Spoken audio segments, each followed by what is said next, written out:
യൂദന്മാരുടെ രാജാവായ നസ്രായനാമീശോയെ, ഇടിയിൽ നിന്നും മിന്നലിൽ നിന്നും ഭീകരമാം കാറ്റിൽ നിന്നും പെട്ടെന്നുള്ള മൃതിയിൽ നിന്നും ഞങ്ങളെയെല്ലാം രക്ഷിക്കാൻ, പെട്ടെന്നുള്ള മൃതിയിൽ നിന്നും ഞങ്ങളെയെല്ലാം രക്ഷിക്കാൻ. യൂദന്മാരുടെ രാജാവായ നസ്രായനാമീശോയെ,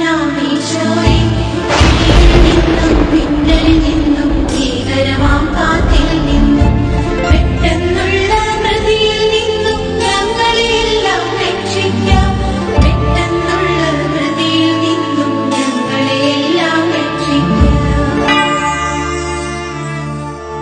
യൂദന്മാരുടെ രാജാവായ നസ്രായനാമീശോയെ, ക്ഷാമം ദുരിതം ഇവയിൽ നിന്നും പടരും വ്യാധികളിൽ നിന്നും അപകടമരണം തന്നിൽ നിന്നും ഞങ്ങളെയെന്നും രക്ഷിക്ക, അപകടമരണം തന്നിൽ നിന്നും ഞങ്ങളെയെന്നും രക്ഷിക്ക.